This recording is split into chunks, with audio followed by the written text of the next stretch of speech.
இன்னைக்கு நிறைய பேர் நோய்க்கு எல்லாருமே மாத்திரையோட தான் இன்னைக்கு நிறைய பேர் நம்ம வாழ்ந்துட்டு இருக்கோம்.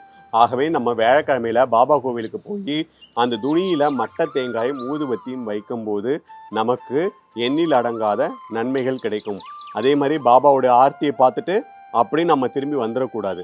அங்கே உட்காந்து நம்ம தியானம் பண்ணணும். எப்போவுமே நான் சொல்கிறது, எந்த கோயிலுக்கு போனாலும் நம்ம ஒரு 15 நிமிடமாவது உட்காந்து தியானம் பண்ணணும். அப்படி தியானம் பண்ணும்போது தான் அங்கே இருக்கக்கூடிய ஆறா நம்மளோட கனெக்ட் ஆகும். அதுவும் இந்த மாதிரியான ஞானிகள் மகான்களுடைய கோவிலுக்கு போகும்போது நாம் முதல்ல அமைதி காக்கணும். நம்ம மொபைலை சைலண்டில் போட்டுறணும். அவரை சுற்றி வந்து உட்காந்து நீங்கள் தியானம் பண்ணும்போது அங்கேருந்து கிடைக்கக்கூடிய அந்த ஆறா நம்ம ஆறாவோட கனெக்ட் ஆகும்போது நமக்கு என்னென்ன நன்மைகள்லாம் கிடைக்கும் தெரியுமா? நம்ம வாழ்க்கையில் எந்த ஒரு முடிவையும் எடுக்கிறதுக்கு நிறைய குழப்பங்கள் இருக்கும். நம்ம எடுக்கிறதுக்கு நம்ம நிறைய யோசிப்போம். படிப்பு சம்பந்தமாக நமக்கு நிறைய குழப்பங்கள் இருக்கும். இது படிக்கலாமா அது படிக்கலாமான்னு இருக்கும். வேலை சம்பந்தமாக இருக்கும். வாழ்க்கையிலும் நமக்கு நிறைய குழப்பங்கள் இருக்கும்.